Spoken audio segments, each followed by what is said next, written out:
Hi, my name's Cynthia Garrett, and I'm president of Friends of the Taylor Family Monument. One afternoon in November of 2011, Mr. Taylor sat down in his favorite chair in the Sala Grande and told us stories of Christmas past. He recounted Christmas traditions in Mesilla, tales of his children in the Taylor home, and his own experiences as a child. From time to time, he sang softly and laughed heartily. He smiled the entire time. As anyone who has ever listened to Mr. Taylor tell a story knows, it was a moving and an enlightening experience. We recorded these conversations, and New Mexico Historic Sites has used some of those recordings to put together the reminiscences you will hear today. When part of the story relates to an object in the home, we've included a photograph of the object, along with related pictures of the home. Enjoy these holiday memories with J. Paul Taylor.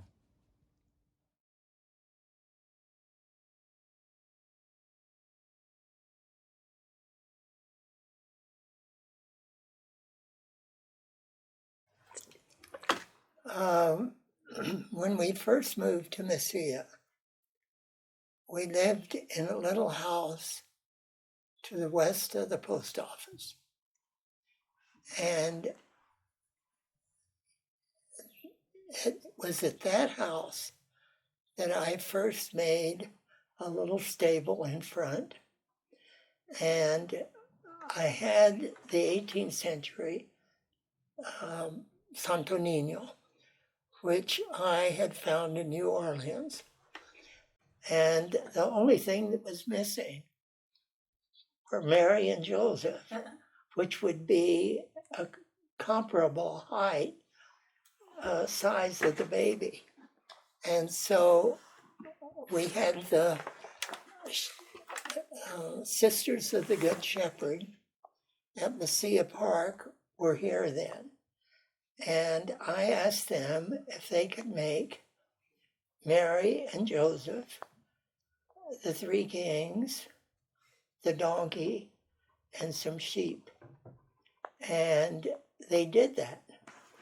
And so that was our first nacimiento outdoors, so people could see it. And I can remember that there was a woman. I looked out the window, and there was a woman who was saying her prayers in front. Mm-hmm. Well, we moved here, and then the portal seemed to be the ideal place to put the nacimiento. And so it was moved to the portal. I think the Lions Club started the luminarias on the plaza. Mm-hmm. And then our door is open if they want to come and see the nacimiento.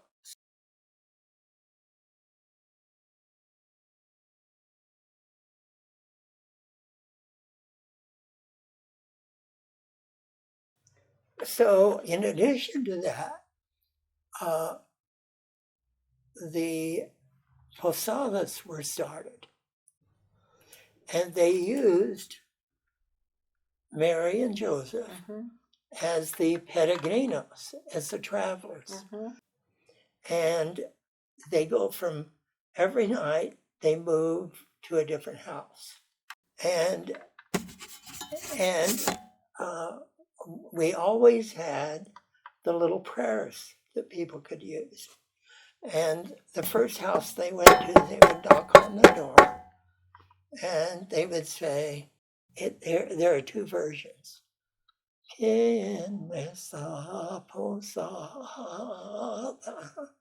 a estos peregrinos?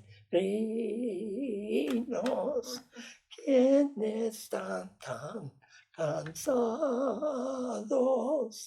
de andar los caminos? peregrinos, and so forth. That's a very popular version. Messias was very simple. Okay. Las Posadas, estos peregrinos.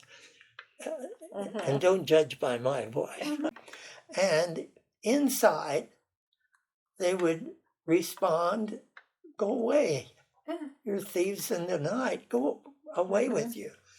And they would knock the second time. There would be another verse. And there would be a response. Then they didn't admit them. So there'd be a third knock on the door. And they would let them in. And then this would be kind of a joyous, kind of a melody when they would let them in. And I can play those for you, but I can't sing them. I have a terrible voice. So they would come in and have a prayer for the first night. It was a novena, so that would be the first night's prayer. Then the peregrinos would stay in the house that welcomed them until the second night. The second night, people would come and they would, in song, thank the host for lodging the peregrinos. And then they'd take the peregrinos to the second house. This was all prearranged. So And you would go through the same thing. And it would be left there for the host family to honor them. And someone who was going to have them the third day would come, and there'd be a gathering, and they would thank the host for giving lodging to the peregrinos. And this would go on for 9 nights. And the 9 nights, the 9th night, they would go to the church. And they would knock on the door, and they would go through the same process. But then it was the night that Christ was born. And so a tradition here in the old days was always to have midnight mass. And of course, the beaches and the fountains would sing, and it would be a high mass. And then the tradition was that you would come home and eat. And then they would come to the various houses who would host them, and they had prepared tamales and all kinds of traditional food. So it gets to be a celebration. Rosemary Taylor Stolberg told us that Midnight Mass at San Albino was one of the many highlights of the season. I remember when I was finally old enough to go that I could barely keep my eyes open, waiting for 11:30 p.m. and the first of the 3 bells from the bell tower ringing to beckon us to church. The sound of the bells resounding was glorious as the clock struck 12 o'clock midnight. As we got older, Mary Helen and I would sing in the choir. We would practice for weeks to get ready for the midnight hour, when we would join in the chorus singing Gloria in excelsis Deo.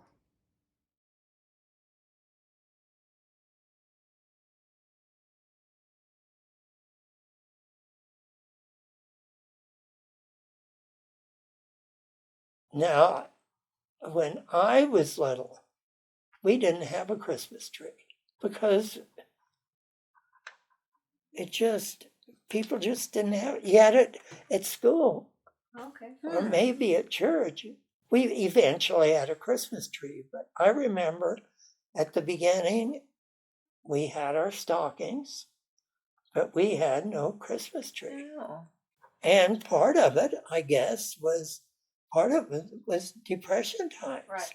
And you couldn't afford to buy a Christmas tree. And I'll tell you, I can remember during those days, my aunt, we were farmers, but I had an aunt and her husband who had a store. And they always used to fix a Christmas box for us, for each one of us. And we would wait and wait and wait for the depot to call saying that this Christmas box had arrived. That was Christmas presents from them. And if we had a good crop, which was Sometimes. Which would be what kind of crop? Oh, cotton. Cotton. Or alfalfa. Mm-hmm. If we had a good crop, we would get, all of us would get a new outfit of clothes. And one year we each got a ring. And my ring, unfortunately, we used to swim in the canals. And I took my rings off so I wouldn't lose them.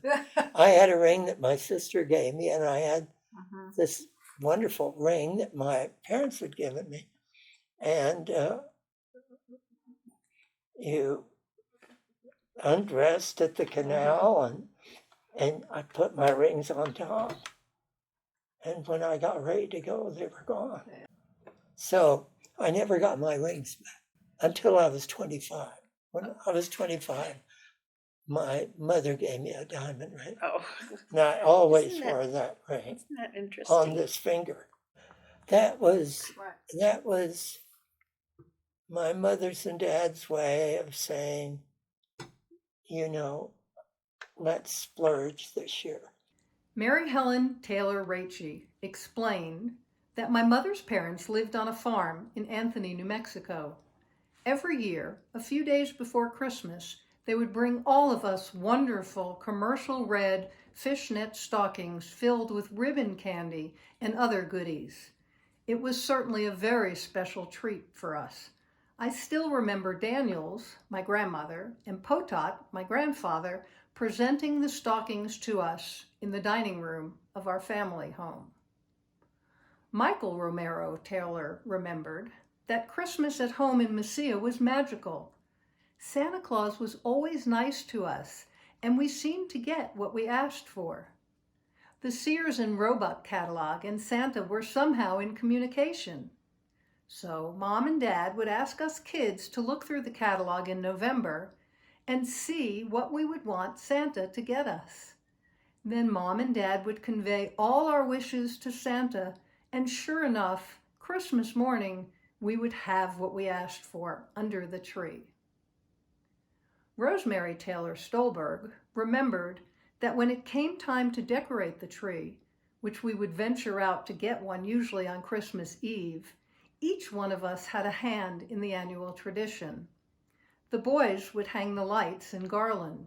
Several of us would hang the ornaments. My favorite was putting the icicles on. Someone who was tall would pin the stockings that Mama lovingly made for us up and around the doorway. We still hang them today. We would put up the few nacimientos around the house. Of course, there are more than 100 now. And how we all remember the luminarios to light the way to the Christ child. Those lined the zaguan, and again, my father continues this tradition. The other children shared their holiday memories with us. Dolores Taylor said, "One of my best memories is of Dad making our Christmas cards. I must have been about 7 or 8 years old. I remember this flurry of activity a couple of weeks before Christmas. Dad made a Pueblo scene with scissors, gold spray paint, and a gold pen. They came out beautifully. My only regret is not saving one." Robert Taylor remembered on Christmas Day we would open our gifts at home and then head down the valley to Grandmommy's home on the family farm. All of our aunts, uncles, and cousins gathered for dinner in the house. It was fun times. Maggie Taylor, remembering special holiday moments with her late husband John Taylor, said, "I thought a lot about capirotada. John loved it so much. He always said that his mama, Mary Daniels Taylor, made the best in the world. It was comfort food for him. It was delicious. A perfect blend of bread, cinnamon, raisins, and cheese in a delicious pudding that smelled and tasted like heaven." Pat Taylor said, "My remembrance of Christmas as a child was how big the nacimiento was when I was helping Dad put it up. We would set it up under the portal in the patio. The nacimiento is about a third of actual size, so as a kid they were huge. We would also help set up the luminarias and then take in how pretty everything was. Mama was always taking pictures of the nacimiento and especially the zaguan area that was lit by the candles of the luminarias."